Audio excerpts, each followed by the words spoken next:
Hey everybody, it's me, Angel Benton. Happy April Fool's Day. You know what's funny is that my pimple is almost completely gone, but now my lip cracked right there. Wah, wah. It's a crack. It's okay though.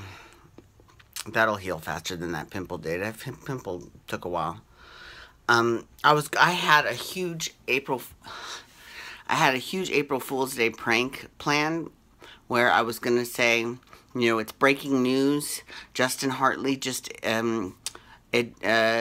just leaked that Justin Hartley is quitting This Is Us, and he's getting killed off in the first episode of next season. He's coming back to Young and the Restless to play Adam Newman, and then I would say April Fools, but I cannot even muster up the strength to do that today. My lower back, where my kidneys are, is hurting so bad. I can barely walk. It's a little rough, and I have a work trip coming up, so I can't really go to the emergency room. So we'll see what happens. It's a short trip. I get home on Wednesday, so we'll see if I need to check in at that time. It's killing me though. Like you never hear me complain about pain or, anything like that, right? But today was bad. Like, it was really bad. Anyways, I posted Alanis Morissette's video for my humps because when she did it, it was a great April Fool's joke. She put out this press release, and she said, yeah, I've got a new album coming out, and this is my new single. I hope you all like it, or whatever. And it was my humps, and I was like, oh my God, this is great. And of course, she was like, April Fool's. But I was like, girl, this is a good song. You should have fucking done it, for real. This is really good. I haven't looked to see if she does it in concert or not. I hope she does, because it really is a good version. I like it a lot. Okay, so, one thing is, in case it is I don't know. Honestly, I don't know if it's my kidneys that's giving me issues or if it's my actual lower back. I don't know if it's my posture. Like, all these thoughts are running through my brain, right? I don't know if I have a kidney stone. I don't think so, because I can still urinate. So, and it doesn't hurt when I urinate either. This is TMI. Anyways, I was told that cranberry juice is good, so I went to the supermarket and I bought a whole bunch of cranberry juice. I bought some. See, it hurts just to listen, but I got some cran grape. Drink of champions.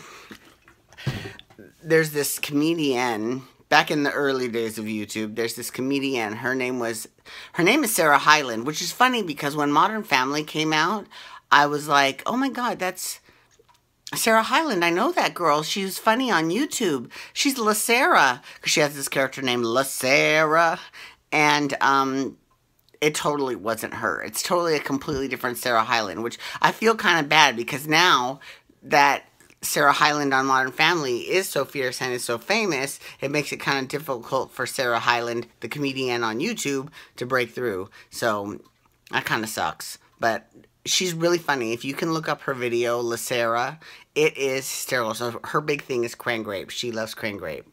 Oh my God. Okay.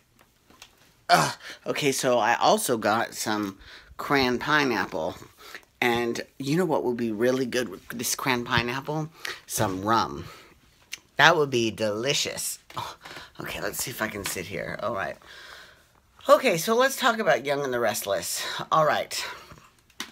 Here's something that I've noticed that they do on the Young and the Restless. And it is vaguely misogynistic. And I'm not, no tea, no shade, no April Fool's joke. I'm being serious.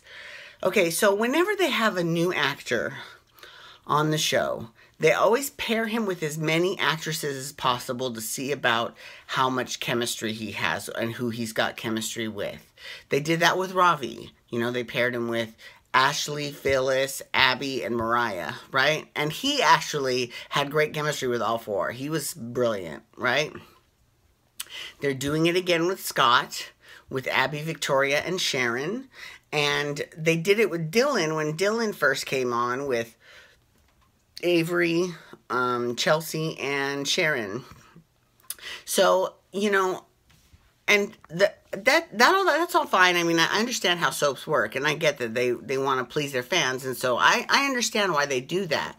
But what's interesting is that they don't do that with their female co-stars. Like, they don't bring a new girl on and then pair her with all these different guys. It doesn't happen. First of all, it is a female-laden show. But second of all, I don't think they want their women to look like hussies, right? But it's a vaguely misogynistic way of thinking, because guys can, you know, I mean, it's just, I don't think it's intentional. I don't think they're intentionally saying, you know, that, you know, I don't think they're intentionally giving that message, but I do think that message is coming across.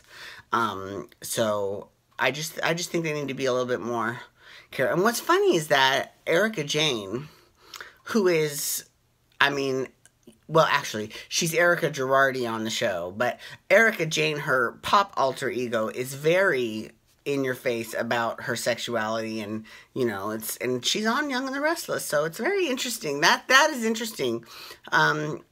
Hopefully we'll see her, you know, because I think, I don't know, we'll see, but I'm looking forward to seeing more of Erika Jayne on Young and the Restless. I'm telling you, this is the year of Erika Jayne. She's on The Housewives. She's on Dancing with the Stars. She's on Young and the Restless. God bless. And then she's got all of her songs out.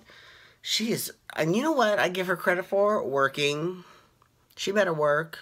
Like, really, just work, you know, constantly, hustling, one foot in front of the other. Okay.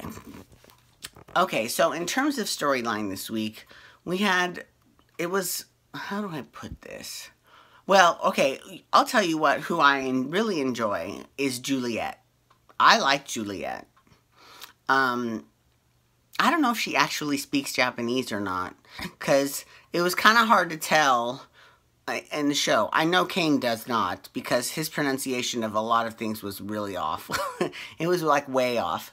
But Juliet's was good, but I don't know if it was good because she's a native, or it's good because she, you know, did her research. I don't know, but she's a great character, and I'm glad that they brought her in. You know, I'm not glad that Kane slept with her, but, you know, it gives Kane and Lily something to do, right? That's their storyline. Devon and Mariah, I want more scenes of Devon, and this has potential, right? But I would like more scenes of Devon and Mariah just interacting with each other, talking, you know, going on dates and going on walks, and, you know, so we can start to see their bond build, you know, because as of now, we all think he's still just hung up on Hillary, and he might still be hung up on Hillary, but if he's going to move on and move on with Mariah, then we need to see that. We need to see how that happens, because otherwise we're going to be like, okay, what's going on here? Chelsea has Nick. Nick is a dog with a bone. He knows that Chloe is the crazy one that killed Adam, and he's gonna prove it. He went to Paul. He has gone to everyone. He's gonna make sure that he finds out that Chloe, you know, did it. He knows she did it. And Chelsea's like, I don't want to believe that. That's my best friend. Blah blah blah. Right?